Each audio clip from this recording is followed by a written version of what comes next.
Welcome to The Explainer. In the world of alternative medicine, there are some remedies that are just incredibly controversial. Today, we're looking at one that's been called a secret cure for cancer by some and a deadly poison by others. So, which is it? Let's find out. Today's Explainer is brought to you by London's Choice Colloidal Silver for Pets, trusted by pet parents who want safe, natural, simple support for their furry family. All right, let's just dive right into this. We're going to unpack the wild story behind something called vitamin B17, which is a substance found inside these little apricot kernels. For decades, people have been promoting it as this incredible, hidden cure. But health authorities, they tell a very different story. So first things first, what are we even talking about here? Well, the actual substance is a compound called amygdalin. It's totally natural. You find it in the seeds of a lot of fruits. But back in the 1950s, it got this genius rebranding as vitamin B17.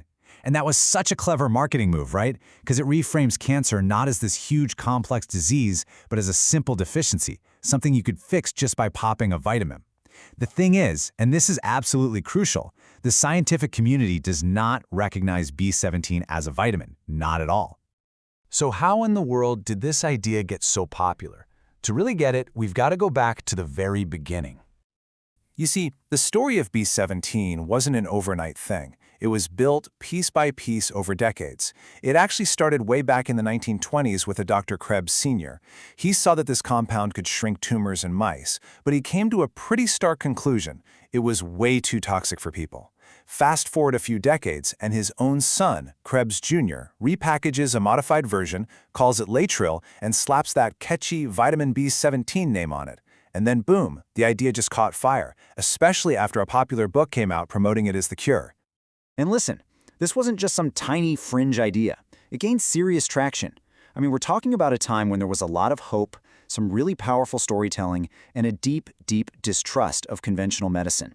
It all came together, and more than 70,000 people in the US alone sought this stuff out. Okay, so with tens of thousands of people trying it, the pressure was on, The world needed a real scientific answer. So when this supposed miracle cure was finally put to the test, what did the evidence actually show? And this is where you see the huge conflict between the claim and the reality. The claim was incredible, right? A natural chemotherapy that only kills cancer cells? That's the perfect cure. But the scientific reality, which was built up over decades of research, was, well, it was completely different. There was just no reliable proof that it worked in humans, period. Even before they got to human trials, the signs were not good. The National Cancer Institute reviewed all the animal studies, and the results were pretty underwhelming to say the least. In 6 out of 7 studies, amygdalin had no significant anti-cancer effect at all. But the real nail in the coffin came from the largest human clinical trial ever done on Latro. They studied 178 cancer patients and found it didn't improve their symptoms, it didn't help them live longer. And what's worse, some of them actually started showing signs of cyanide poisoning.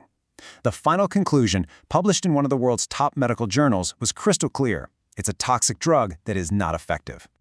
And that word, toxic, that's the big twist in this story, because the very thing that was supposed to kill cancer cells, it's actually just the effect of a very well-known poison.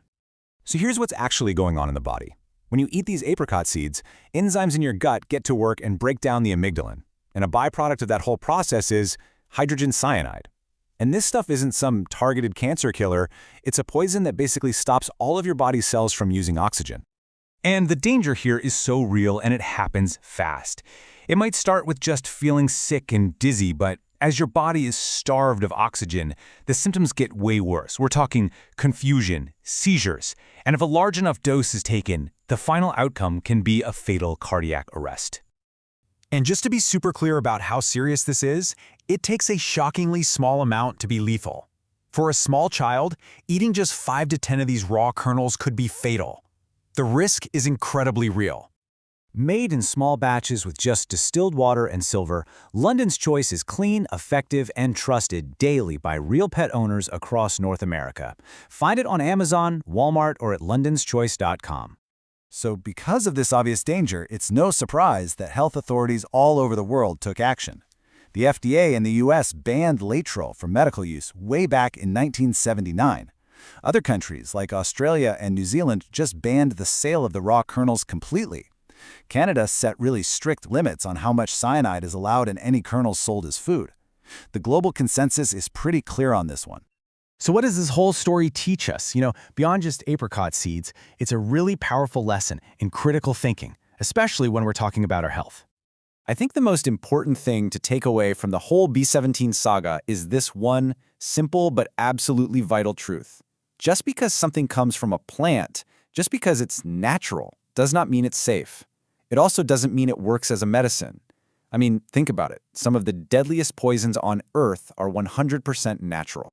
It's just a stark reminder to always weigh those appealing claims against actual, verifiable evidence.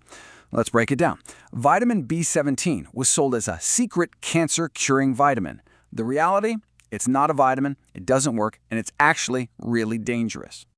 If you love your pets like family, give them the same care you'd want for yourself. Choose London's Choice Colloidal Silver for pets. Natural, safe, effective.